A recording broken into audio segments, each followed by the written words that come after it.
Qual foi o maior presente que você recebeu na sua vida? Talvez você possa pensar numa casa, ou num carro, ou talvez num bolo. Talvez você possa pensar em seus filhos, na sua família, ou até mesmo na sua vida. Sim, todos esses são presentes que qualquer um de nós ficaríamos muito felizes de receber. Mas neste estudo eu vou falar de um presente que excede a todas as coisas que pode ser dadas debaixo do sol. Um presente que veio de Deus, um presente que veio de Deus para nós, seres humanos. Além da vida, que é o maior presente que recebemos do nosso Pai, existe um presente ainda maior do que a vida atual que recebemos. É uma esperança de vida eterna.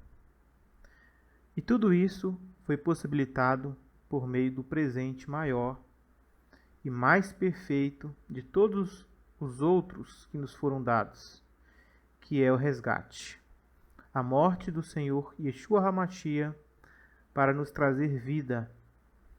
Hoje nós vamos falar sobre os eventos que se deram na noite em que o Mashiach foi entregue.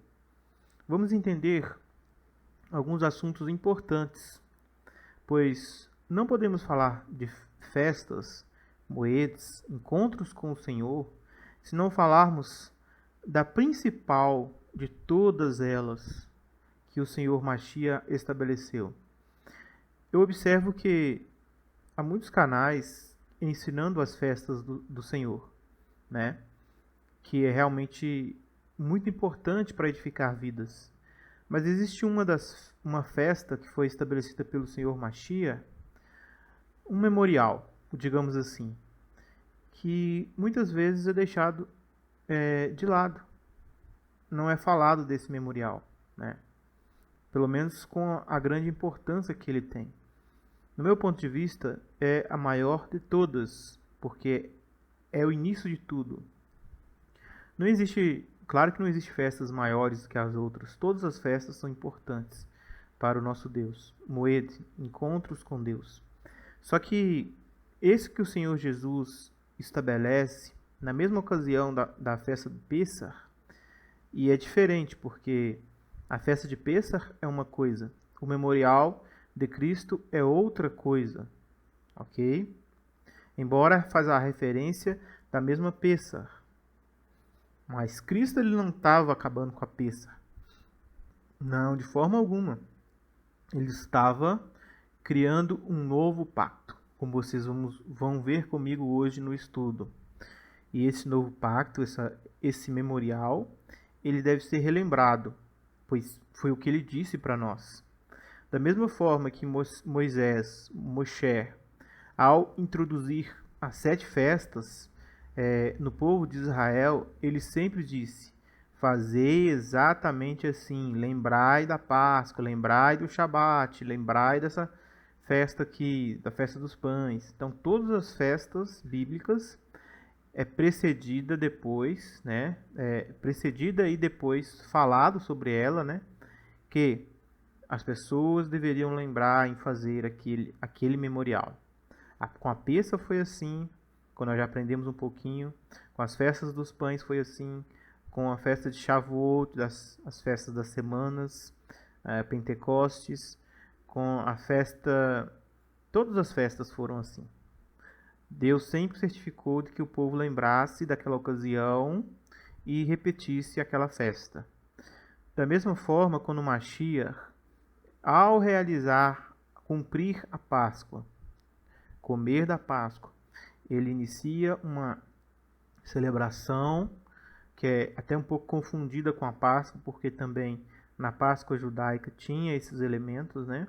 Já na época de Mashiach existiam os elementos vinho e pão, mas ele explica o significado daqueles elementos que seriam usados naquela festividade e depois ele faz o quê? Ele faz uma nova aliança, que nós vamos aprender no estudo de hoje. Então se trata de uma nova festa. Existem as festas que o Eterno deu por meio de Moisés. E agora ele dá mais uma por meio do próprio Filho, Mashiach Yeshua. Aí vocês falam, não, mas são festas, é a mesma festa.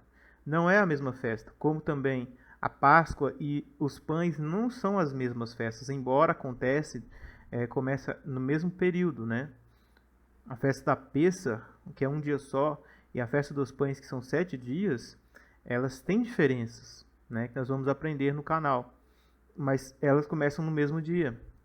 Existe diferença entre a festa de Pêssar e a festa de pães, embora elas testemunhem sobre o mesmo significado, que era a obra de Mashiach e Yeshua na terra.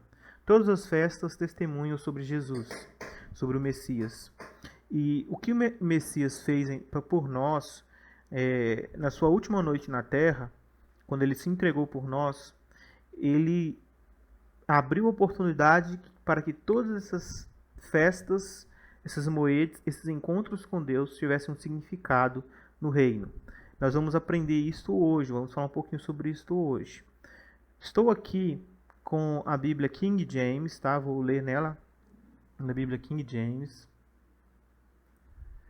Aqui vocês veem King James e King James, ok? Essa versão é de 2008.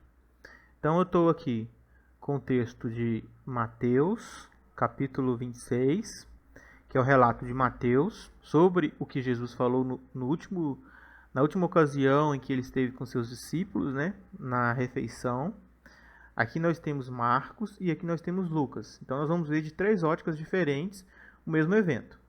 Como que 3 pessoas diferentes narraram o mesmo evento, certo? Aqui nós temos a Bíblia. Vamos colocar aqui também, né? Cadê se eu tenho a King James aqui? Bom, eu acredito que eu tenho, mas agora aqui ó, King James, tá? Mesma Bíblia, King James também. Hoje vamos fazer o estudo nessas aí. Então, vamos lá. Aqui nós temos Coríntio, tá?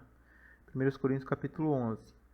Nós vamos ver aqui também uma passagem desse texto. Mas depois a gente vai ver uma passagem aqui.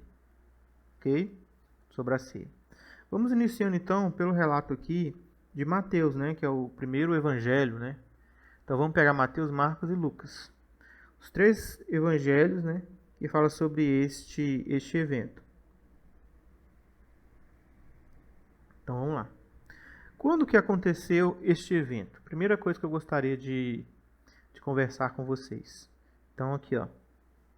Mateus capítulo 26, verso 20. Ao pôr do sol, estava Jesus reclinado próximo à mesa com os 12. Então, é ao pôr do sol, ok? Isto aqui obedece Gênesis capítulo 1, que lá o Eterno nos ensina como que se inicia e como termina um dia. Então, todas as vezes que dá o pôr do sol, é o fim e ao mesmo tempo o início de um novo dia, ok? Nosso calendário, nós brasileiros, o mundo em geral, tirando os judeus, tem a percepção da virada do dia exatamente meia-noite, 0 horas. Mas esta é uma visão do homem de contar dias. A visão do Eterno, do Pai, Yod-He Vav-He, que ele nos ensinou em Gênesis, em Bereshit, é no pôr do sol. Então, todas as vezes que o sol se põe no horizonte, é o fim de um dia, e quando escurece, é o início do outro dia. Então, a primeira coisa que eu queria chamar a atenção para vocês é que essa reunião de Jesus com os apóstolos, com os 12, tá? Aqui fala 12, olha. Em Marcos fala 12. Ó. Ao pôr do sol chegou Jesus com seus 12. Então, Judas Iscariotes também estava na ocasião da Pêssar, ok? Na ocasião da Pêssar, Iscariotes também estava, o traidor. Tanto é que ele fala sobre a traição nesta ocasião da Pêssar, que eles comemorariam a Pêssar. Aí no livro de Lucas, lá fala assim, ó, quando chegou o momento, certo? Aqui, olha, todo judeu, quando lê uma passagem dessa, sabe que está falando do pôr do sol, ok? Todo judeu que lê essa passagem sabe que é isso. Marcos e Mateus, Mateus, Tiago e Marcos, Matai, né? Eles registraram o momento exato, pôr do sol, ok? Então, primeira informação que vocês precisam saber: no pôr do sol, Jesus se reúne com seus 12 para a refeição pascual. Como nós sabemos disso, que é a refeição pascual? Se nós pegarmos aqui o contexto, os discípulos fizeram como Jesus lhe havia instruído e prepararam a Páscoa. Então, o contexto indica que eles estavam preparados, reunidos para a Páscoa, a festa da Páscoa. Então, era um costume, né, do povo judeu celebrar a Páscoa. Só que tinha um detalhe importante que estava acontecendo naquele dia. Um detalhe muito importante que muitas pessoas desconsideram. Então, estamos aqui, ó, com o calendário, né? Aqui nós temos o calendário. Aqui nós temos o calendário de 2021, tá? Aqui nós estamos com as datas relacionadas às festas do ano de 2021 para o povo judeu. Então aqui nós vamos pegar aqui, ó, dia 27 de março desse mês. Nós estamos no dia 24, né? Então, no dia 27 é véspera de Pêssar. Véspera de Pêssar. Vai dar 14 de Nisan, certo? Vai cair no sábado. E o primeiro dia de Pêssar, ele acontece que dia? Dia 15 de Nisan. Então, uma coisa que eu preciso explicar para vocês, tá? Vamos lá. Esse aqui tá vendo o calendário, tá? Vocês podem olhar na internet aí. Eu vou explicar para vocês aqui, ó. Pegar o calendário. Então, aqui nós estamos no mês de março, né? Certo? O primeiro dia de março, o primeiro dia de Pêssar, como nós vimos lá, vai cair no dia 27, certo? E Pêssar é dia 28, certo? Então, eu vou colocar aqui de vermelho o dia correspondente no... Aqui, olha, é março barra Nisan, que é o mês judaico, tá? O mês judaico, o primeiro mês judaico. Ok? De acordo com a Torá. Então, aqui, olha, no dia 27 vai equivaler ao dia 14. Aqui no dia 26 vai equivaler ao dia 13. No dia 25 vai equivaler ao dia 12. No dia 24 vai equivaler ao dia 11. E assim por diante. Certo? E aqui no dia 28 vai equivaler ao dia 15. A pergunta é: quando Jesus instituiu a Pêssar? As escrituras testemunham que Mashiach morre no dia 14 de Nisan, certo? Como que começa o dia e como termina o dia judaico? Então, vamos lá. O dia judaico, ele começa exatamente como nós estamos aprendendo no pôr do sol. Então, eu vou fazer aqui, ó, um solzinho.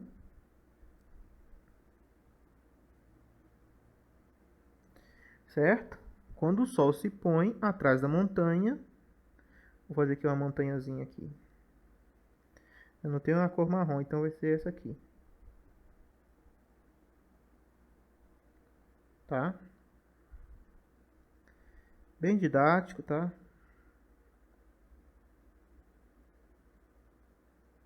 Então tá aqui, ó, a montanhazinha, tá? O sol tá se pondo atrás da montanha. Quando o sol se põe, inicia-se o dia 14. O dia 14. Certo? Então, é por volta das 18 horas. E o dia 15 vai começar por volta das 18 horas. Dia 15. Vou até colocar ele aqui de azul. Certo? Dia 15. Só que olha que interessante. O dia começa praticamente, já começa, né? Quando escurece, né? Por volta das 18 horas, nessa região já tá escuro, né? Sempre é regulado com o pôr do sol, então já está escuro. Então daqui até o sol raiar, a gente tem 12 horas. de noite. Então, biblicamente, o dia começa de noite, certo? Biblicamente, o dia começa de noite. E aí a gente vai ter aqui agora mais 12 horas de dia.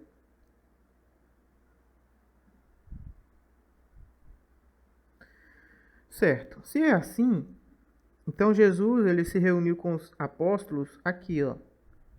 Já era dia 14, certo? Já era dia 14. Então ele reúne com os apóstolos aqui, ó. Aqui tá dia 13, tá? Nessa parte aqui é dia 13. Dia 13. Então na virada do dia 13 pro dia 14, quando começa o dia 14, ele se reúne com os apóstolos. Na noite, ele é entregue por Judas, no meio da noite. Ele é julgado, e quando chega às 3 horas, às 15 horas, ele é morto. Tá? Bem aqui. Às 15 horas do dia 14 de Nisan. Então, olha só os eventos. Primeiro ele come a peça, depois ele vai para o Getsemane, ele é entregue por Judas, né? Ele passa a madrugada sendo julgado pelos fariseus. Quando chega de manhãzinha, ele é levado para o governador, Pôncio Pilatos. Existe todo aquele diálogo que vocês conhecem. E eles preferem, né, o Iscariotes. Ele é pregado por volta do meio-dia, a estaca. E ele fica mais ou menos 3 horas na estaca ou na cruz, né? Até ele morrer às 15 horas. E aí, antes das 18 horas, eles preparam seu corpo e coloca ele no túmulo, porque aqui era Shabat. Por que era Shabat? Porque era o primeiro dia, era o dia 15, primeiro dia de Pêssar. Entendeu? Primeiro dia de Pêssar é Shabat. Quer dizer, é um feriado para o povo. Então não podia, né, enterrar pessoas no Pêssar, não podia trabalhar, né, não podia fazer nada. Então eles correram, você vê aqui uma tentativa desesperada, né, dos discípulos de Jesus para pegar o corpo dele, tirar o corpo dele e preparar o corpo dele. Não deu para preparar o corpo dele, né, só limpar mesmo o sangue e enrolar nas faixas, fazer alguma coisa desse tipo, e colocar dentro da caverna, do túmulo que nunca tinha havido alguém estado nele antes, de um dos discípulos ricos de Mashiach.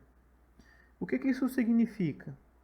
Que o Mashiach, ele antecipou a Páscoa, porque a Páscoa seria comida exatamente aqui, ó, na virada do dia 27 para o dia 28, certo?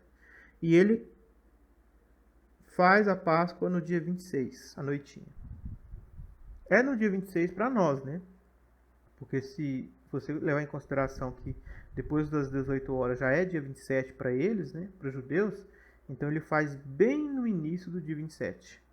Então, a única coisa que muda é 24 horas praticamente de diferença da Pêssar com o que os judeus iriam fazer depois.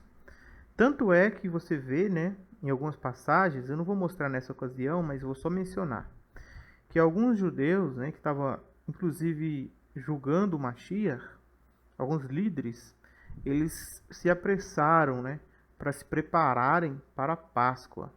Quando Jesus Cristo estava sendo chicoteado pelos romanos, alguns líderes nem quis ir lá ver ele, porque eles estavam se preparando para a Páscoa. Eles iriam comer a Páscoa às 18 horas aqui desse dia aqui, ó.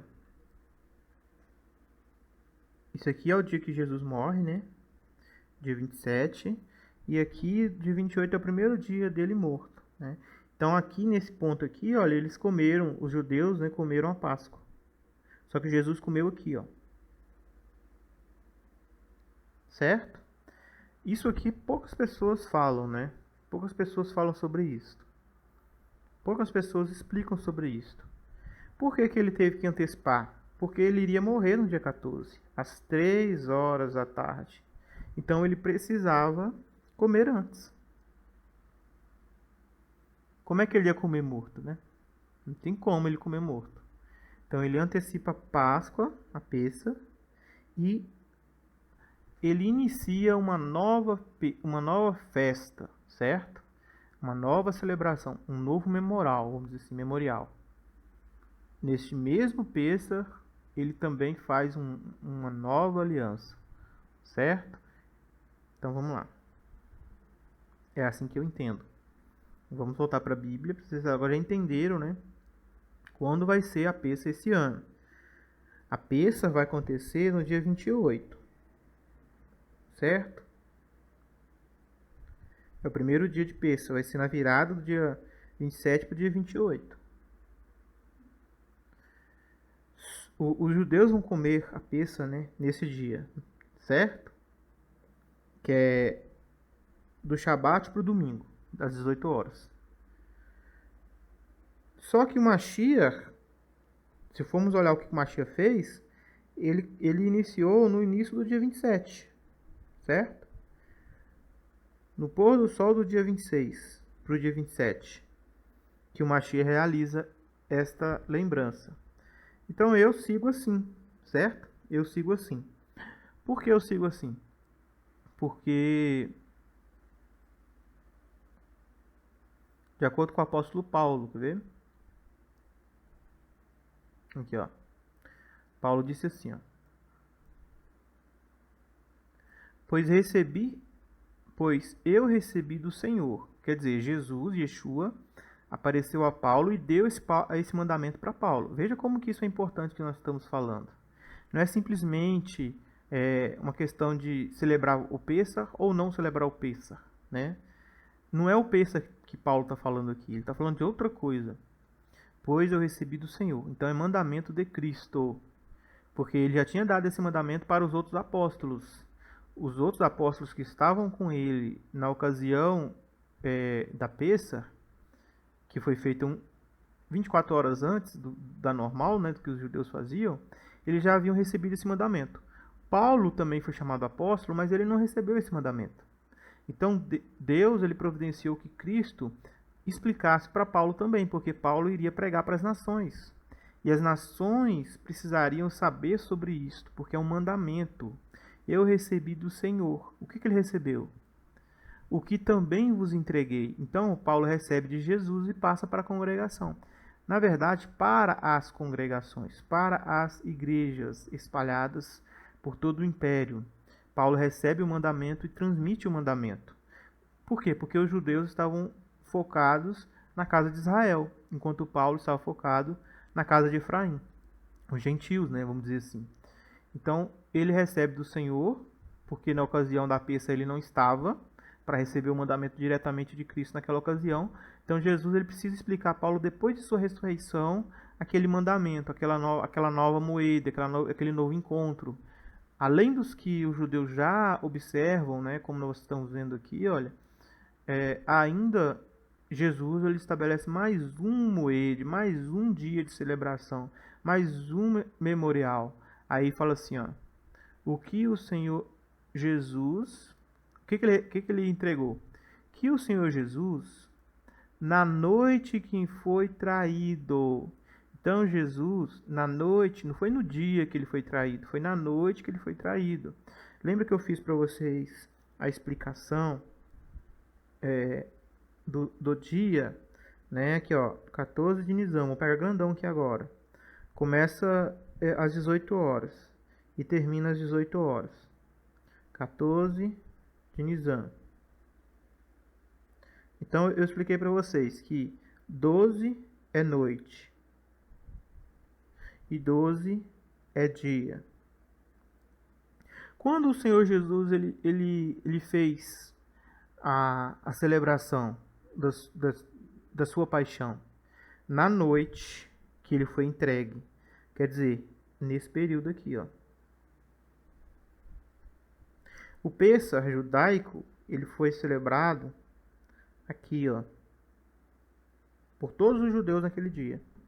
Mas Jesus ele tinha feito aqui, ó, na noite que ele foi entregue, certo? Que ele entregue por Judas, certo? Entregue por Judas. E aqui, olha, nas 15 horas ele morreu. Ele morre, tá? Vou fazer aqui uma cruzinha aqui porque as pessoas identificam assim, né? Certo? Então ele morre às 15 horas. Mas a noite que ele foi entregue foi nesse período aqui, olha. Então por isso que eu sempre me lembro dessa ocasião importante na noite que ele foi entregue. Ou seja, bem aqui, olha, na virada do dia 26 para o dia 27. Certo? Na verdade já é dia 27, mas começa nas 18 horas, a partir das 18 horas. Certo? Da sexta-feira de 26 de março. Depois das 18 horas, a gente faz, né, a lembrança do que Jesus fez por nós e mandou a gente fazer também. Ok? Por que não é aqui, depois do pôr do sol do dia 27, como a maioria das pessoas e os judeus vão comemorar, pensa aqui? Por que não é aqui? Porque Jesus Cristo não fez aqui. Jesus Cristo fez aqui, ó. Entendeu? Se Jesus Cristo tivesse feito aqui, beleza, mas ele não fez aqui. Então não trata apenas de Páscoa, embora ele adiantou a Páscoa, né? Ele adiantou a Páscoa um pouco. Cerca de 24 horas. Por causa da ocasião da sua morte. Mas assim, se você quer fazer aí no dia 27, não tem problema também não, entendeu? Não pode fugir muito disso aqui, ó. Não pode fugir disso, certo? Não pode fugir desse período aí. Porque a forma que a gente conta o tempo é diferente dos judeus, né? Então, algumas pessoas fazem de forma diferente. Mas o importante é a gente lembrar, tá, gente? Eu estou explicando por que eu faço no início do dia 27. Que no caso seria 14 de Nisan. 14 de Nisan, aqui, ó. No início do 14 de Nisan. Eu faço sempre no início do 14 de Nisan. Não no fim do 14 de Nisan, pro dia 15. Mas no início. Por quê? Porque o Senhor Jesus fez no início e ele morreu exatamente às 3 horas do dia 14. Então ele tinha que fazer a celebração antes. Um memorial antes. Memorial. Então vamos lá agora. Vamos ler aqui, continuar lendo. Vocês entenderam então quando que foi feito isso? Biblicamente, foi explicado para vocês quando Jesus fez isso. Agora nós vamos estudar o que ele fez. Aqui, ó. Ao pôr do sol, estava Jesus reclinado próximo à mesa com os 12. Então, olha, com os 12, certo? Os 12 apóstolos. E durante a refeição, Jesus revelou: com toda certeza vos afirmo que um dentre vós me trairá. Então, durante a Páscoa, né, que ele estava comendo a Páscoa ali, do jeito que Moisés ensinou, ele revelou que seria traído. Por que isso é importante e relevante para nós? Porque a gente tem que sempre lembrar, né, na possibilidade de nós sermos um traidor. Entende?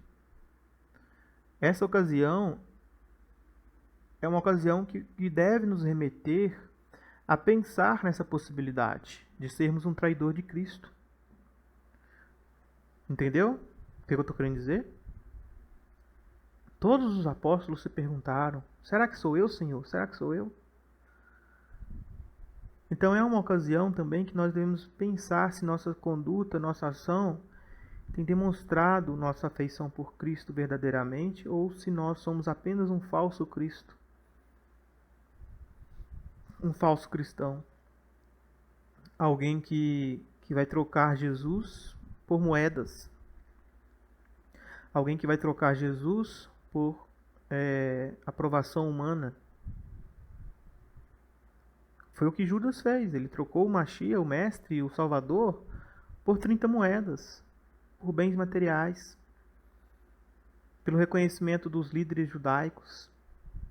Só que o fim dele foi triste, né? Então, a gente tem que lembrar. O exemplo de Judas não é à toa que ele está escrito na Bíblia, certo? O foco do estudo não é esse, é só uma reflexão que eu estou fazendo. Essa declaração consternou a todos e começaram a indagar um ao outro: Senhor, porventura serei eu? Indicou-lhe Jesus que aquele que comeu juntamente comigo do mesmo prato, este é o que vai me trair. Quer dizer, Judas estava comendo com Jesus no mesmo prato, tá vendo? Agravou ainda mais né, a traição dele, porque era alguém que comia do mesmo prato que ele, alguém íntimo dele, né? E ele iria trair Jesus. Então, cuidado. Se você se sente íntimo com Jesus, com Yeshua, aí que você tem que estar vigilante mesmo, para você não dar margem ao diabo. Porque o que aconteceu com Judas é que ele deu margem, né? Deu margem ao diabo. Tanto é que a Bíblia fala em outras ocasiões que o diabo entrou nele. Mas, vamos lá. O Filho do Homem vai, como de fato está escrito a respeito dele. Ou seja, a morte de Jesus era inevitável. Estava escrito. Mas ai daquele que trai o Filho do Homem. Quer dizer, na sua presciência absoluta, Deus e Mashiach também já tinha visto que uma pessoa iria traí-lo. Já estava escrito também isso. Zacarias explica que haveria um traidor. Então, Jesus fala assim, ó: ai daquele que traiu o Filho do Homem. Melhor que seria que jamais haver nascido. Então Judas, que haveria de consumar a traição, disse: acaso seria eu, meu mestre? Aí Jesus disse: eu afirmo-lhes, sim, tu o declarastes. Tá vendo como que é profundo? Então Jesus ele indica ali quem que seria o traidor. Aqui no livro de Mateus está bem claro, né? Mas em outros evangelhos nós vamos ver que eles não tinham tanto entendimento, né? Tanto é que quando Judas sai, alguns achou que Jesus tinha mandado Judas comprar mais alguma coisa, certo? Vamos ler aqui agora nessa versão, até nessa parte, né, da ceia. Ao pôr do sol chegou Jesus com seus 12, e quando estava ceando, reclinados à mesa, Jesus lhe revelou: com toda certeza vos afirmo que um dentre vós, este que come comigo, me trairá. Aí ficou um pouco confuso, porque todos comiam com ele, né? Eles dividiam, né, o mesmo bocado das coisas. Uma das coisas que Jesus veio, Yeshua veio para nos ensinar, é a divisão, né, de nosso alimento.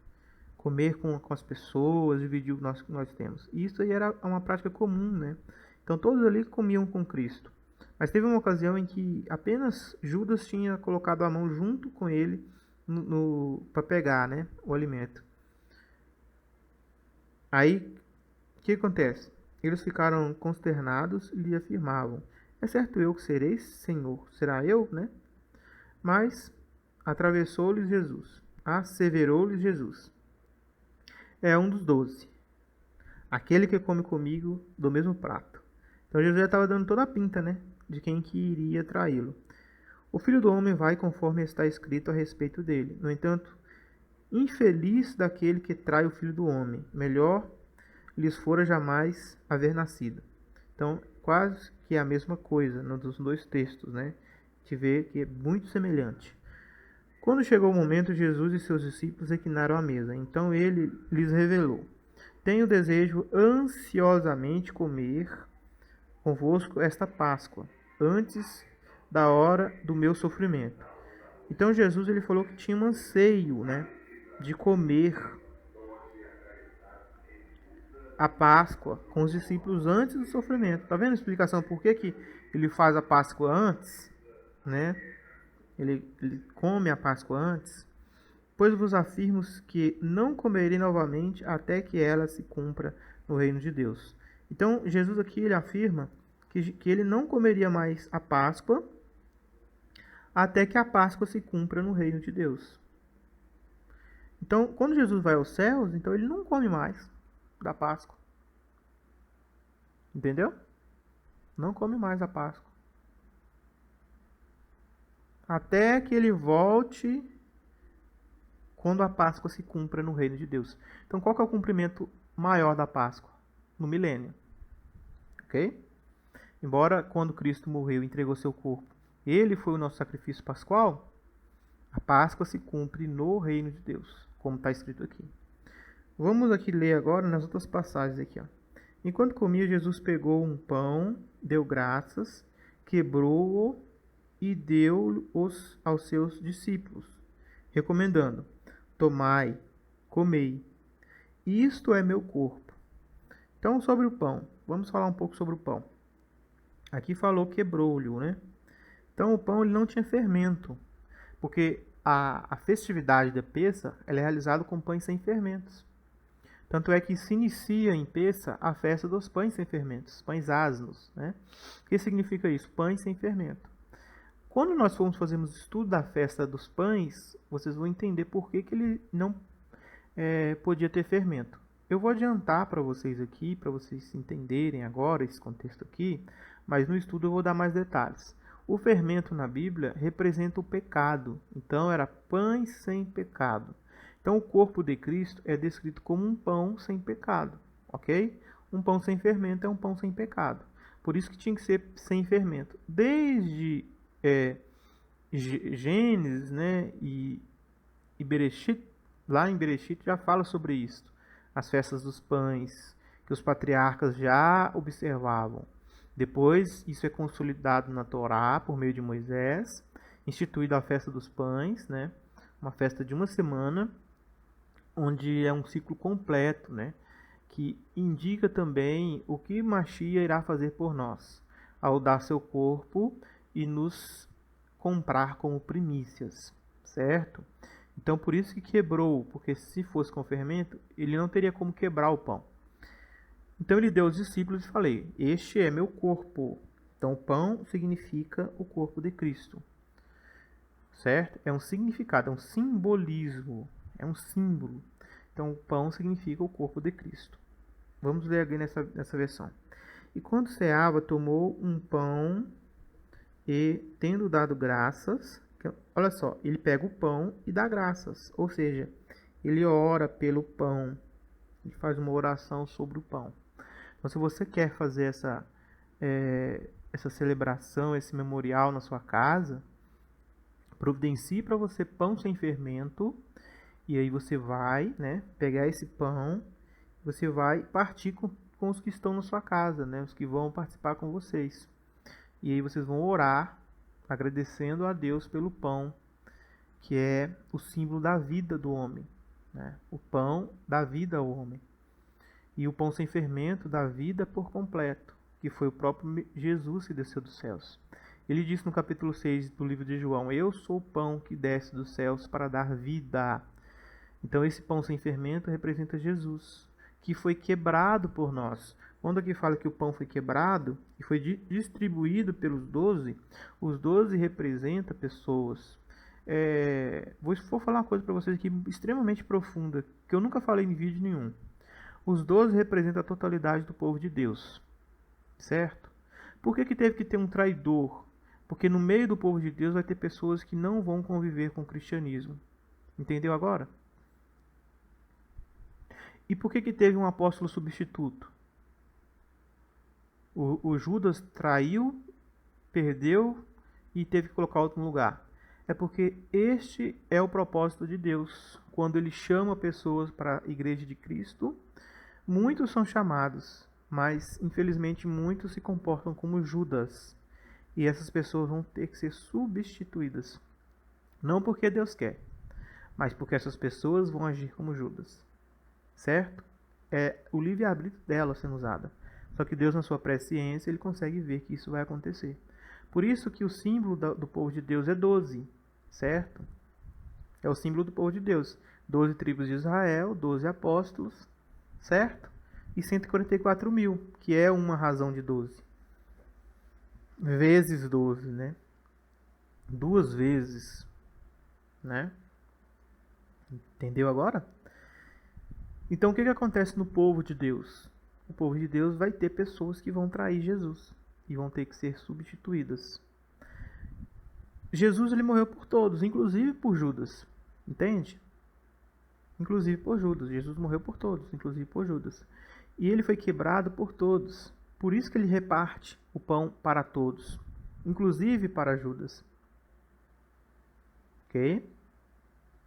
Ele reparte o pão para todos. Quer dizer, todos têm o direito de aceitar o corpo de Cristo que foi quebrado por você.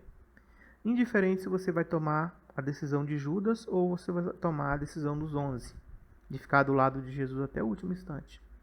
Embora a gente sabe que Pedro, né, a maioria dos discípulos, na noite que ele foi entregue, se acovardaram e também fugiram. Somente João ficou com ele, né? Somente João. Os outros correram, fugiram. Mas Jesus perdoou a todos, né? No seu grande amor, na sua grande compaixão, ele entendeu que era também uma profecia, né? Que estava descrita sobre ele e sobre os apóstolos. Então, o pão quebrado, que Cristo quebra e entrega, representa seu corpo que seria quebrado por nós. Isaías capítulo 53 fala sobre isso, que ele seria quebrado pelas nossas moléstias, certo? Então, quando ele fala tomai e comei, quando você come algo, você materializa aquilo para seu corpo. Ou seja, você pega algo externo que foi criado por Deus, veio da terra, não foi o homem que fez o pão, certo? Embora o homem tenha preparado o pão, mas o pão veio do trigo, né? Então ele veio da terra. Então você materializa aquilo e você põe dentro do seu organismo. Aquilo vai fazer parte de você. Do mesmo jeito, Yeshua, ele veio de Deus, ele não procede do homem. Embora ele foi feito no ventre de Maria, né? Ele foi gerado no ventre de Maria e nasceu como homem, assim como um pão, ele precisa do homem para ter a forma do pão, mas a origem dele não é do homem, a origem dele é de cima, de Deus. Então Jesus, o corpo de Jesus foi quebrado, né? No sentido, não que os ossos foram quebrados, né? Mas que ele foi quebrado, ele foi morto e dividido entre todos. Todos podem se beneficiar em comer do pão. Aí você pergunta, por que apenas 12 estavam naquela ocasião, sendo Jesus tinha vários outros discípulos? Ótima pergunta. Porque Jesus, não é porque ele estava criando um pacto apenas com 12, ou apenas com 144 mil, como algumas pessoas ensinam. Não é isso. Tanto é que depois, os que não participaram dessa ocasião, os apóstolos ensinaram a participar, todos. Não há relato de cristãos no passado, no primeiro século, que não partilhava do pão e do vinho. Tanto é que quando Paulo explica isso em Coríntios, há admoestação sobre como fazer. Embora eles estavam fazendo tudo errado. Certo? Aqui no capítulo de 1 Coríntios, capítulo 11, você vai ver que Paulo dá para eles uma instrução, porque eles estavam fazendo tudo errado. Eles estavam trazendo julgamento a si mesmos. Eles estavam desonrando o corpo de Cristo. Então não é porque não era para eles comerem,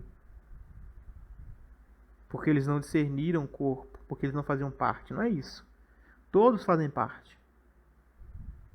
Só que eles estavam agindo como Judas desonrando o corpo de Cristo. É isso.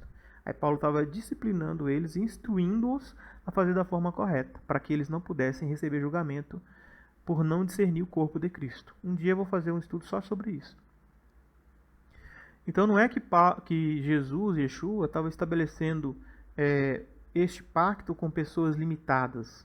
É porque os 12 apóstolos foram usados como os primeiros para levar o ensino a outros. Você sempre tem que entender assim. Quando Jesus Cristo separou 12 da multidão, é porque ele tinha um propósito de, por meio dos apóstolos, ele mostrar, fazer uma comparação entre as 12 tribos de Israel e os 12 apóstolos. Não é que por ter escolhido 12 que excluiu os outros. Eu vou dar um exemplo para vocês do que aconteceu com Moisés. Moisés, quando manda a nação de Israel ir lá averiguar a terra que Deus tinha dado como herança para eles, ele não mandou todas as pessoas da nação ir para lá para fazer a averiguação do terreno. Ele escolheu um de cada tribo e mandou 12 para ir espiar o país. Os 12 que foram, só 2 voltaram com bons relatos. 10 voltaram totalmente contrários. Então, todo o povo foi castigado por causa daqueles 12, porque eles acreditavam por causa daqueles 10, né? Eles acreditaram nos 10. Então, eles ficaram 40 anos até eles entrarem na Terra Prometida novamente. Porque eles tiveram medo. Então, quando Moisés separou 12, não significa que aqueles 12 ali seriam especiais com relação aos outros.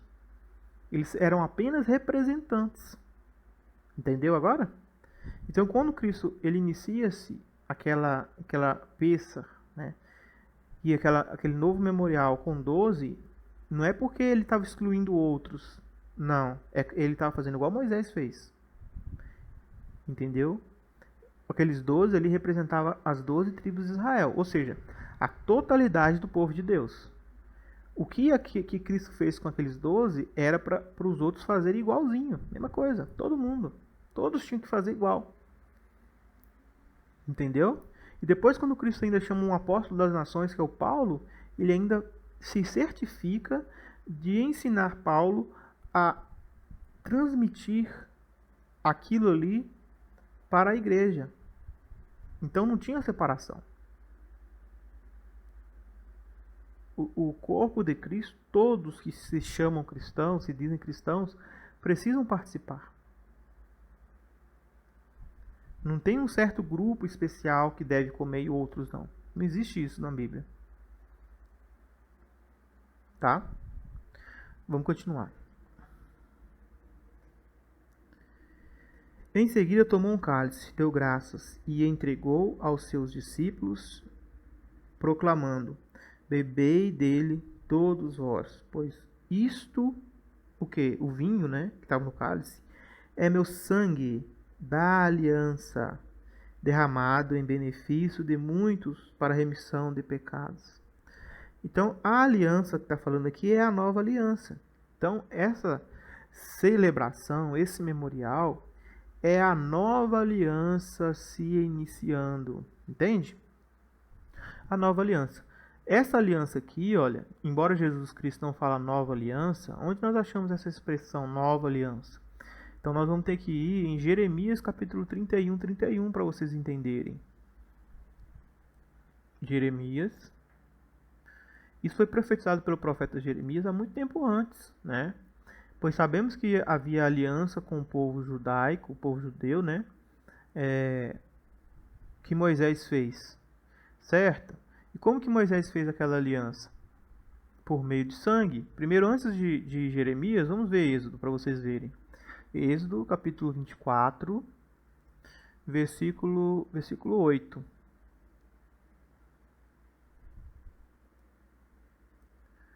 Moisés tomou o sangue e o aspergiu sobre o povo.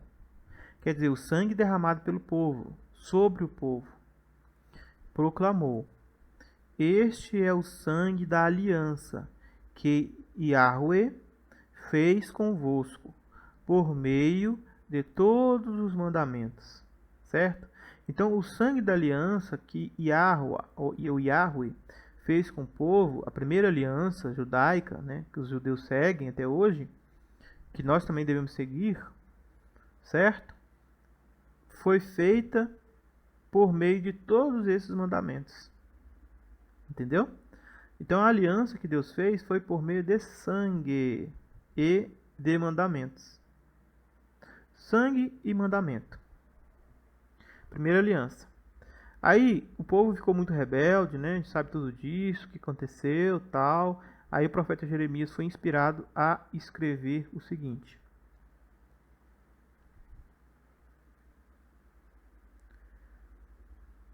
Jeremias 31 diz assim, ó: Virão dias, afirma o Senhor, quando estabelecerei uma nova aliança com a casa de Judá e com a casa de Israel. Aqui que nós pegamos a expressão nova aliança. Entendeu? Jesus ele só não foi mais claro aqui, porque senão ia ficar muito na cara, né? A gente também tem que estudar a Bíblia para a gente entender. Ele não entrega tudo de mão beijada. Pois isto é meu sangue da aliança, derramado em vosso benefício, em benefício de muitos, para a remissão de pecados. Entendeu? Virão dias quando estabelecerei uma nova aliança com a casa de Judá e com a casa de Israel. Nova aliança. Com quem? Com a casa de Israel e com a casa de Judá. Então essa nova aliança, ela inclui não só judeus, mas também inclui gentios. Essa é a diferença da nova aliança. Porque a aliança antiga, ela só valia, né, só para os judeus. Entendeu? Deus tinha feito um pacto com os judeus no Monte Sinai. Agora, no Monte Sião, né, Monte Sião, onde Jesus Cristo faz essa celebração, inclusive o lugar que ele fez essa aliança aqui, olha, tudo indica que foi no Monte Sião, né? Depois eu vou até dar uma olhada aqui direitinho para ver se eu não estou falando bobagem. Certo? Ele faz essa nova aliança, pelo menos em Jerusalém foi, né? A gente sabe disso. Foi preso em Jerusalém, morto em Jerusalém, então ele estava em Jerusalém, né? Provavelmente no Monte Sião. E a casa de Judá. Então a aliança, a nova aliança, será feita com os dois povos. Não será como a aliança que firmei com seus antepassados, quando os tomei pela mão para tirá-los do Egito. Aqui está falando de Moisés. Aqui está falando do sangue derramado, que nós acabamos de ler em Êxodo, capítulo 24, verso 8. Sangue derramado de touros e novilhos, quando os tomei pela mão para tirá-los do Egito. Então Deus também fez uma aliança ali. Que dia que foi isso? Dia 14 de Nisan. É o sangue do Cordeiro Pascual, certo? A aliança baseada no sangue do Cordeiro Pascual. Embora Moisés depois aspergiu o sangue sobre todo o povo, depois quando ele já estava fora do Egito. Mas aqui está referindo-se, ó, o sangue da aliança que está falando aqui é o sangue que foi derramado quando Deus tirou os israelitas do Egito. Muita gente não entende isso. Muita gente acha que o sangue do pacto foi aquele que Moisés derramou sobre todo o povo. Que de fato sim, aquilo representava o mesmo evento, mas o que valeu mesmo, que foi aqui, ó, quando tireis do Egito. Aliança que firmei com seus antepassados. Quando? Quando foi isso? Quando os tirou do Egito. O que aconteceu na saída do Egito? A Páscoa, a Pêssar. O sangue do cordeiro foi derramado naquela ocasião e passado nos umbrais. Por que umbrais? Exatamente sobre todo o povo. Todo o povo, ao passar debaixo dos umbrais, eles foram batizados no sangue do cordeiro. Entendeu agora? Então todo o povo, ele foi aspergido o sangue sobre eles. É como se fosse, por isso que foi nos umbrais das portas. Não foi na janela, mas foi nas portas, porque é aonde que os judeus passavam. Entendeu? Eles passaram debaixo do sangue da aliança. Então eles foram batizados no sangue da aliança. Depois Moisés, né, para intensificar ainda mais aquilo ali na mente do povo, ele asperge o sangue do pacto de novo com todos os israelitas ali no Monte Sião. Mas já havia acontecido a aliança com o povo, quando Deus os tirou do Egito, exatamente em Pêssar. Pois eles não honraram o meu pacto, mesmo sendo eu o marido deles, marido divino deles. Assevera Yahweh, certo? Eis que, no entanto, a aliança que celebrarei com a comunidade de Israel, passado aqueles dias, afirma o Senhor. A diferença: registrarei o conteúdo da minha Torá, lei, na mente deles, e a escreverei no mais íntimo de seus sentimentos. Então, ao passo que a lei que foi dada, né, eu mostrei para vocês lá em Êxodo que por meio de sangue e por meio de lei, né? O pacto que Deus fez com Israel foi por meio de sangue e por meio de lei, por meio de mandamento. Então, a nova aliança também seria nos mesmos moldes, por meio do sangue do Cordeiro e por meio do mandamento do Cordeiro. É a mesma coisa, gente. Só que em vez de escrever em tábuas de pedras, escreve nos corações. Seus corações. Nos mais íntimos sentimentos, seus corações. Assim serei de fato o Deus deles e eles serão meu povo. Então a nova aliança que Jesus Cristo inicia aqui exatamente na Pêssar para combinar com o que é dito em Jeremias, um estudioso atencioso da Bíblia vai entender isso, certo? Que eu estou falando. É exatamente aqui, olha. Quando eles falam Jeová, né? Jeová, Javé, Yavé. Quando Yavé ele tira o povo de Israel do Egito por meio da Pêssar, ele faz uma aliança de sangue e depois ele entra com a aliança de lei. A mesma forma, Jesus, Yeshua, ele faz uma aliança de sangue. Qual que é a aliança de sangue? O vinho, certo? E o pão representa o corpo, que é o sacrifício materializado dele. Em remissão dos pecados. Entendeu? O que significa o pão e o vinho?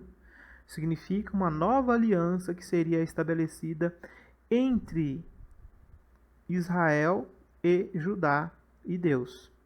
Então, a nova aliança não exclui judeus de forma alguma. Para quem acha que Deus ele substitui Israel em benefício da igreja, isso aí é uma falsa doutrina, é uma heresia. A nova aliança, ela beneficia casa de Israel e casa de Judá, ou seja, judeus e gentios. Por que casa de Israel e gentios aqui?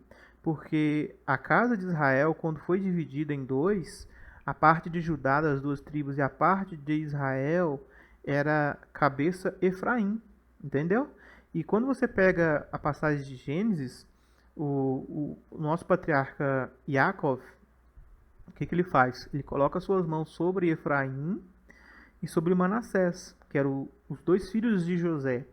Aí ele troca as mãos na cabeça dos dois. José fica incomodado e fala: meu pai, está errado. O mais velho é o Manassés, não é o Efraim. Aí o patriarca Jacó, ele fala: eu sei, meu filho, mas é Deus que quer assim. E aí quando você vai ver a bênção que ele dá para Efraim, ele fala que de Efraim viria as nações, frutificaria nações. Então, quando isso aí você tem que entender as duas casas de Israel, senão você não consegue compreender. Se você não entender o ministério das duas casas de Israel, você não consegue entender isso aqui. Porque você vai achar que a igreja substituiu Israel. E a igreja não substitui Israel. A nova aliança é para a casa de Israel e para a casa de Judá. É para os dois povos, judeus e gentios, em Cristo, certo? Judeus e gentios em Cristo, certo? Os judeus precisam se converter ao Senhor Jesus. E eles vão fazer isso, né? Muitos irão fazer na dor, na grande tribulação. Muitos hoje já estão se convertendo a Cristo, os movimentos messiânicos. Eu não gosto que falem mal do movimento messiânico, porque tem muitos cristãos, né, na internet que metem o pau nos irmãos judeus, que eles estão querendo judaizar as pessoas, mas não é isso, eles estão querendo ensinar a Torá para as pessoas. Você confunde a liberdade de Cristo. A liberdade de Cristo é respeito, entendeu? A gente tem que respeitar a crença dos irmãos que são judeus em Cristo também. Então, embora eles sigam, né, mais de perto do que os cristãos gentios a Torá de Moisés, não significa que eles são menores do que nós somos melhores do que eles, porque nós somos esclarecidos e nós... Não existe divisão, entendeu? A divisão existe somente na mente das pessoas que não entenderam o verdadeiro evangelho do Mashiach.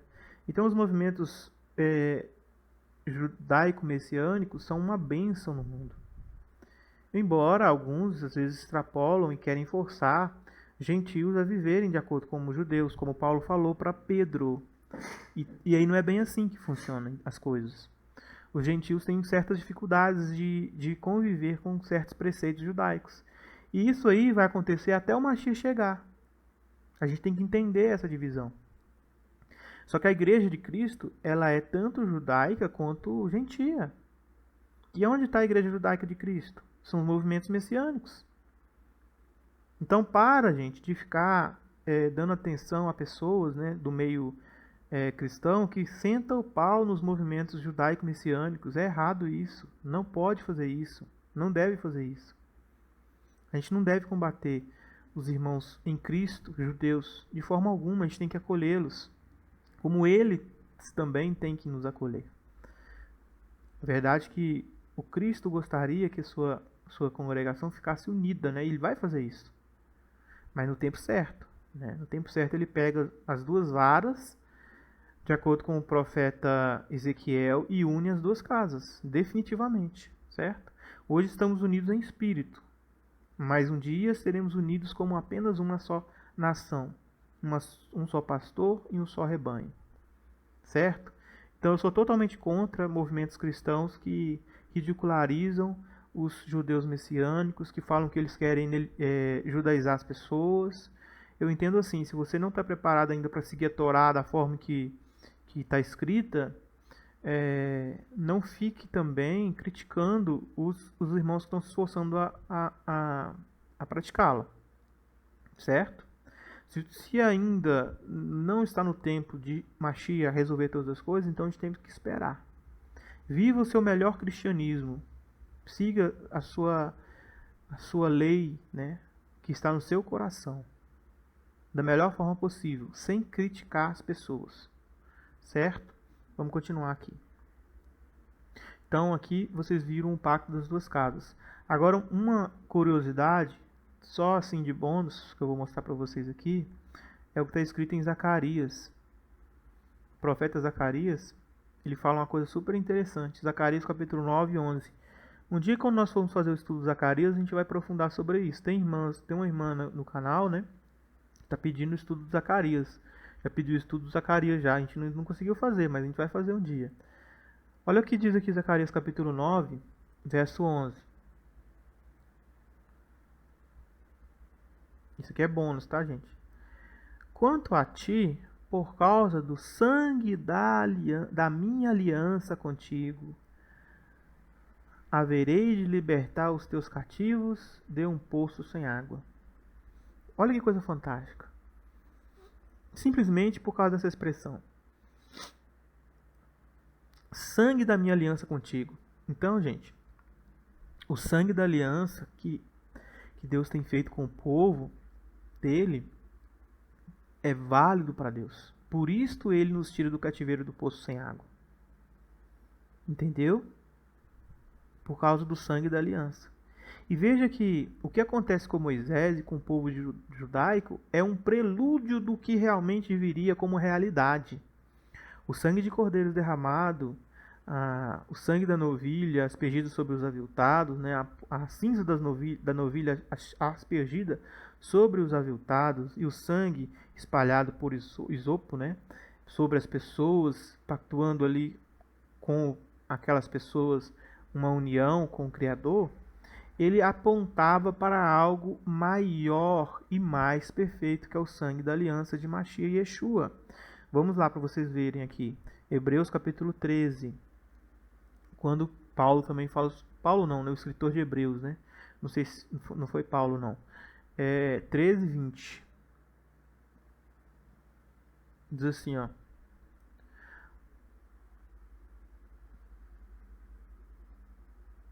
Ora, o Deus da paz, que mediante o sangue da aliança eterna, trouxe de volta dentre os mortos nosso Senhor Jesus, o grande pastor das ovelhas. Que coisa linda! Até arrepio quando eu leio essa passagem. Ora, o Deus da paz, Yahweh, como diz lá na King James, que mediante o sangue da aliança eterna, o sangue do nosso Senhor Jesus, é a aliança eterna, gente.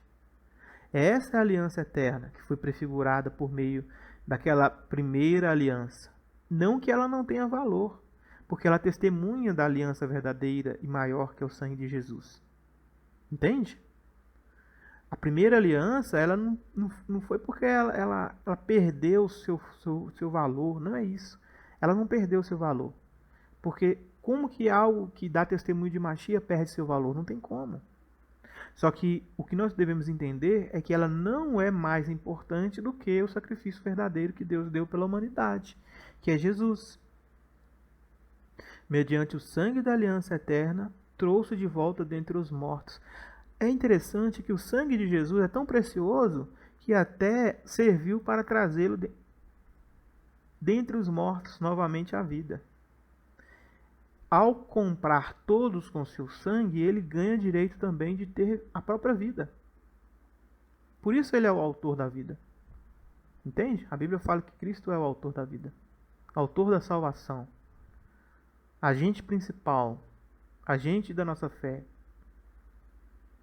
Por quê? Porque com seu sangue ele não somente compra pecadores e os lava perante Deus, mas também por esse sangue precioso que foi derramado, o Pai, satisfeito e feliz por tudo que Cristo fez por nós, demonstrando o amor do Pai e do Filho, ele faz com que dentre os mortos volte o Filho para a vida eterna, para sempre, pela eternidade das eternidades à frente, Cristo sempre viverá. O grande pastor das ovelhas, Cristo Jesus, o bom pastor. Lá no Salmo 23 está falando de Jesus, gente. Todo mundo lê achando que é falando do Pai, mas não é. O Pai não é o pastor. O Pai é o dono das ovelhas. O pastor é o Filho. Quem pastoreia as ovelhas é o Filho. O Pai é o dono de tudo. Entendeu? Vou dar um exemplo para vocês. Jacó era dono de um monte de ovelhas. Jacó. Certo? Embora também ele fosse pastor, né, na época de Labão. Mas eu estou falando na ocasião de José. E os filhos de Jacó. Então, José era um pastor. Os outros 11 filhos também eram pastores. Trabalhavam todos para quem? Para o pai. Entendeu? O pai era o dono. Jacó era o dono. Os pastores era quem? Era os filhos. Quando Moisés foi para Midian, ele se tornou pastor de Jetro. Jetro era o dono das ovelhas. Moisés se tornou pastor para Jetro. Entende? Então, o dono das ovelhas é o pai, né? E ele também dá essas ovelhas ao filho. A Bíblia fala isso. Porque Jesus é o pastor. Então, toda vez que fala de pastor na Bíblia, está falando de Jesus.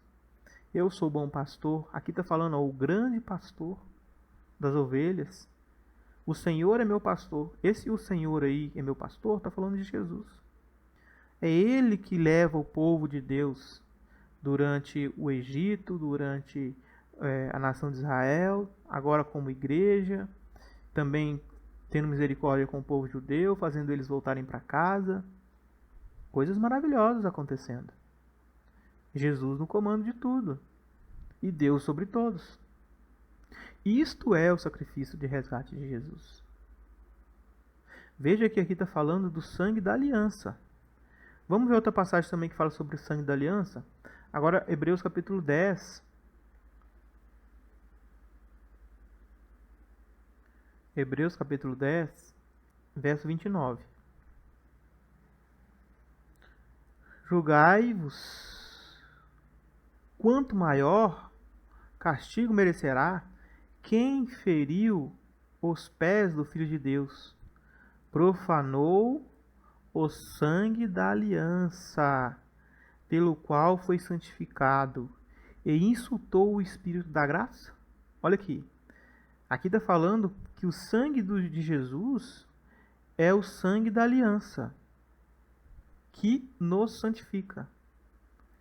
E esse sangue da aliança nos possibilita o acesso ao Espírito da graça. Sem o sangue de Jesus ser derramado, não tem Espírito Santo. Não tem graça. Não tem compaixão. Não tem perdão. A menos que se derrame sangue, não há perdão. Entende? O sangue de Jesus é o sangue do pacto, da nova aliança. Por que o sangue de Jesus é o sangue do pacto, da nova aliança? Levítico, capítulo 17, vocês vão entender agora, verso 1, verso 11. Porque a vida da carne está no sangue. E esse sangue eu o tenho vos dado, para cumprir o ritual de expiação sobre o altar, pelas vossas vidas, pois é o sangue que faz expiação pela vida. Então a expiação de Cristo, ela acontece quando ele derrama seu sangue. Entende? Quando Cristo derrama seu sangue, por quê? Porque a vida de Cristo estava no seu sangue. A vida que Deus deu para Cristo estava no seu sangue. Quando ele derramou seu sangue, quando ele derrama seu sangue para nós, o que acontece? Ele dá seu sangue para nos lavar de todos os pecados e fazer expiação por nossas vidas. Quando Cristo ressuscita e fala com os apóstolos, eles ficaram com medo, né? Achando que Jesus era um espírito. Aí Jesus Cristo fala assim, ó, toca aqui na minha carne e nos meus ossos, veja que eu sou mesmo. Veja que Jesus Cristo fala carne e ossos, mas ele não fala sangue. Por quê? Porque o sangue foi derramado por nós. Então Jesus ele ressuscita numa nova realidade de vida, um novo ser, uma nova criatura, o novo homem. Certo? O sangue foi derramado. E hoje ele é um poderoso, certo? Um novo ser. Um novo homem, né? O Cristo, o cabeça da congregação, o cabeça da igreja. Aquele que chama todos à salvação. Todos. Embora vão ter Judas no meio do todos. Entendeu? Entendeu agora? O estudo está grande, a gente não vai conseguir ver todos os textos, tá? Mas eu quero só para terminar o estudo, essa passagem aqui, ó. Agora era o 25. No 29 aqui. E aqui 18. Vou ler porque isso é importante. E vos afirmo que de agora em diante não mais tomarei deste fruto da videira, até aquele dia em que bebereis o novo vinho convosco no reino do meu Pai. De toda certeza vos afirmo que não voltarei a beber do fruto da videira até aquele dia em que beberei o vinho novo no reino de Deus. Pois vos declaro que agora em diante não mais beberei o fruto da videira até que venha o reino de Deus. Para fechar, gente, sobre a mensagem da ceia de Cristo, o que acontece? Vocês precisam entender que isso aqui, o Mashiach fala que ele não mais tomaria até, ou seja, depois que o reino de Deus viesse, ele tomaria novamente. Para ele tomar novamente do pão e do vinho, ele vai ter que, como as pessoas imaginam por aí, né? Jesus Cristo foi para o céu, é um espírito. Aí nessa passagem aqui já mostra que não é isso. Ele vai voltar. Ele vai tomar de novo do produto da videira. Ele vai se assentar, ele vai comer, ele vai beber. Com quem? Com os apóstolos e com os salvos. Os apóstolos representam os salvos. Todos os salvos em Cristo. Então no reino do Pai, ele come novamente com os seus discípulos. Ele come, ele bebe. Ele vive, ele aparece, ele toca, ele vai ser tocado. Esse é o pacto que Cristo faz com todos nós. Finalizando agora, olha só o que acontece no fim. E assim, após terem cantado um hino de louvor, saíram para o Monte das Oliveiras. Depois, havendo cantado um salmo, partiram para o Monte das Oliveiras. E, tomando um pão, havendo dado graças, partiu, serviu os discípulos, recomendando: Isto é meu corpo oferecido em favor de vós. Fazei isso em memória de mim. Da mesma maneira, depois de cear, pegou o cálice e explicou: Este cálice significa a nova aliança do meu sangue, derramado em benefício de vós. Eis, contudo, que a mão dele, que vai me trair, está com a minha sobre a mesa. O filho do homem certamente vai conforme. Aí fala aquela coisa, né? Do traidor.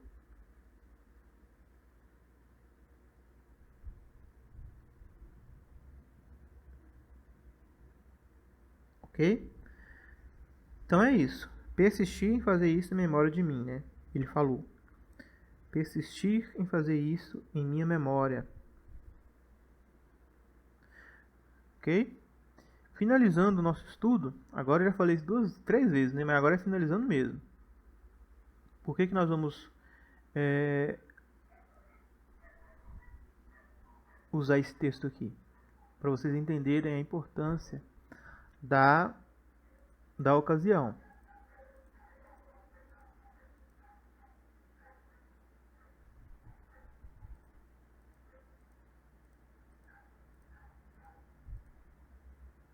Isso, Coríntios 11.